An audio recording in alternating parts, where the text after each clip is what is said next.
Wedding anniversary ആഘോഷിക്കാനായിട്ട് early morning ഇറങ്ങി ഞങ്ങൾ മൂന്നാറിലേക്ക് ഒരു സ്റ്റേക്കേഷന് പോവാം. പോകുന്ന വഴി നമ്മൾ ബ്രേക്ക്ഫാസ്റ്റ് ഒക്കെ കഴിച്ചു. ഗ്യാപ്പ് റോഡ് വഴിയായിരുന്നു ഞങ്ങളുടെ യാത്ര. പോകുന്ന വഴിക്ക് ഒരുപാട് കാഴ്ചകൾ കാണാനുണ്ടായിരുന്നു. അവിടെ എല്ലാം ഞങ്ങൾ ഇറങ്ങിയ കാഴ്ചകളെല്ലാം ആസ്വദിച്ച് ഞങ്ങൾ ഞങ്ങളുടെ റിസോർട്ടിലേക്ക് എത്തി.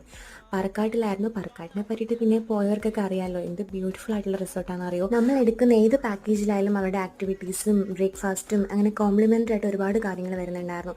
ഞങ്ങൾ എടുത്ത് ക്ലാസിക്കിൽ വരുന്ന റൂമായിട്ടോ, ഞങ്ങളുടെ നീഡ്സിനെ സാറ്റിസ്ഫൈ ചെയ്യുന്ന റൂമായിരുന്നു. ഞങ്ങൾക്ക് റൂമിൽ നിന്നും വ്യൂ ഉണ്ടായിരുന്നു, അതുപോലെ തന്നെ ഞങ്ങൾക്ക് വാഷ് ഏരിയയിൽ നിന്നും വ്യൂ ഉണ്ടായിരുന്നു. ലൈറ്റിൻ്റെ എക്സ്പോഷർ കുറച്ച് കൂടി കിടക്കാറുണ്ട് കേട്ടോ. ഇതിൻ്റെ വ്യൂ എന്താണെന്നുള്ളത് ഞാൻ പിന്നെ അടുത്ത വീഡിയോയിൽ കാണിക്കാം.